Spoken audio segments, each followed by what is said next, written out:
Ben bir Sümerli öğretmen, şair ve yazarım. Yaşım 75'i bulduğundan öğretmenliği çoktan bıraktım. Fakat şairlik ve yazarlığım ölünceye kadar sürecek herhalde. Bu yaşam öykümü daha çok gelecek kuşaklar için yazmaya başladım. Bizim ulusumuz, dilimiz, geleneklerimiz, sosyal yaşantımız ve sanatımız unutuluyor artık. Bu güzel ve uygar ülkemize her taraftan göz diktiler. İlkel olan bu ülkelerin halkı kıskandı bizi. Fırsat buldukça üzerimize saldırdılar. Kentlerimizi yakıp yıktılar. Biz yaptık, onlar yıktılar. Biz yaptık, onlar yaktılar. Halkımız ve hatta krallarımız tutsak oldu. Ailelerimiz dağıldı. Tarlalarımız ve bahçelerimiz bakımsızlıktan kurudu. Böylece kökü binlerce yıl öncesine dayanan kavmimiz yoruldu. Dayanamayacak hale geldi. İçimize yavaş yavaş sızan yabancıların kucağına bırakıverdi kendini. Onlar yönetiyor bizi şimdi. Topraklarımıza ilkel geldiler, sayemizde uygar olmaya başladılar. Ne yazıdan, ne tarımdan, ne sanattan, ne dinden, ne okuldan, ne attan, ne arabadan, ne aydan ve ne yıldan haberleri vardı. Hepsini bizden öğrendiler. Sonra da biz yaptık, biz bulduk diye övünmeye başladılar. Hep korkuyorum. Bir gün gelecek, adımız da uygarlığımız da unutulacak. Biz ne yaptık ve ne başardıysak hepsini onlar üstlenecek.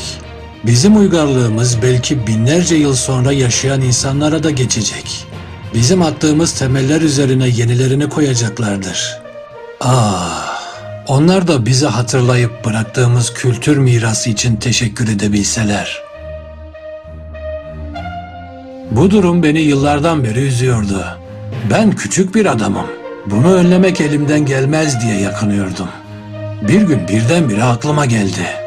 Ben bir yazar olduğuma göre ulusumuzun bulduklarını, başardıklarını, geçmişimizi, geleneklerimizi, ne kadar uygar olduğumuzu gerek Sümerliliklerini unutmaya başlayan gençlerimize, gerek daha sonra gelecek kuşaklara neden yazılarımla bildirmeyeyim dedim ve yaşam öykümü yazmaya karar verdim. Böylece her tarafa, herkese, her çağa ulaşacağımı umut ediyorum. Bana gülmezseniz başımdan geçen bir olay anlatayım size. Ben parkta bir kıza aşık olmuştum. Hem de sırılsıklam aşık. Bizim şehrin güneydoğusunda şehir duvarlarına çok yakın, çok büyük, içine ulu ağaçların gölgelendirdiği bir parkımız var. Adı Şaurugişar. Anlamıysa kentin ortasındaki bahçedir. Bir gün her nasılsa konuşmayı başarmıştım. Başarmıştım ama iş işten geçmişti. Bana nişanlandığını ve yakında evleneceğini söyleyivermesin mi? Birden beynimden vurulmuşa döndüm. Ne diyeceğimi bilemedim. Sanki dilim tutulmuştu. Büyük bir hayal kırıklığıyla yanından ayrıldım. Aslında ben evlenmeyi hiç aklıma getirmemiştim. Hem yaşım daha küçük hem de okulum vardı. Babam da okuldaki bütün bilgileri öğrenmeden ayrılmama hiç izin vermezdi. Eve büyük bir üzüntü içinde geldim ve hemen onun için yazdığım o güzel şiirlerimi kırıp kırıp toz haline getirdim. Ve tozlarını da savurdum bahçeye. Hep üzülürüm o ilk şiirlerimi öyle aptalca kırıp yok ettiğime. İnsanın aynı duygu içinde şiirler yazmasına olanak yok. Veya ben yapamadım. Üzüntüm o kadar fazlaydı ki günlerce parka gidemedim. Annemi tanımanızı çok isterdim. O her yönüyle üstün bir kadındı. Koca evin içinde hep bir gölge gibi dolaşır, evin yönetiminin düzenli gidip gitmediğini gözetler dururdu.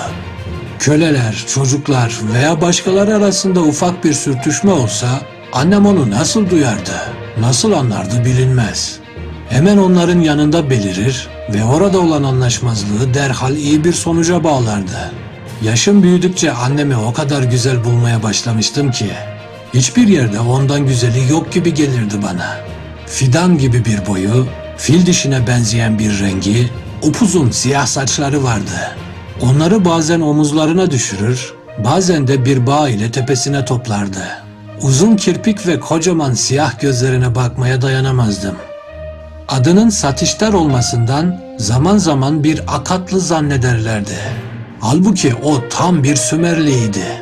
Öğretmen olduğum sıralarda başkentimize gitmiştim.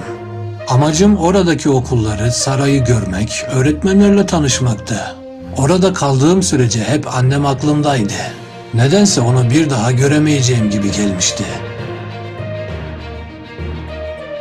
Yaşamımda ilk ölüm acısını babamdan tattım. Dünyam yıkılmıştı. Güvencem ve dayanağım kalmamıştı. Yaşayamayacağımı zannetmiştim. O iyi bir baba, iyi bir koca, annesi ve babası için de çok değerli biri oldu babam. Nedeni bir türlü anlaşılamayan bir çarpma veya vurulma sonucu ölmüştü. İkinci büyük acım karım Navirtum'un ölümüyle oldu. Onu kaybettiğim zaman 50 yaşlarındaydım. Çok genç ölmüştü. Onu öyle seviyordum ki anlatamam size. Yalnız ben değil, bütün ailem ve tanıdıklarımız da çok seviyordu onu. Ölümü beni yaktı, perişan etti. Ve bir daha onun gibi kimseyi sevemedim dersem yalan olmaz.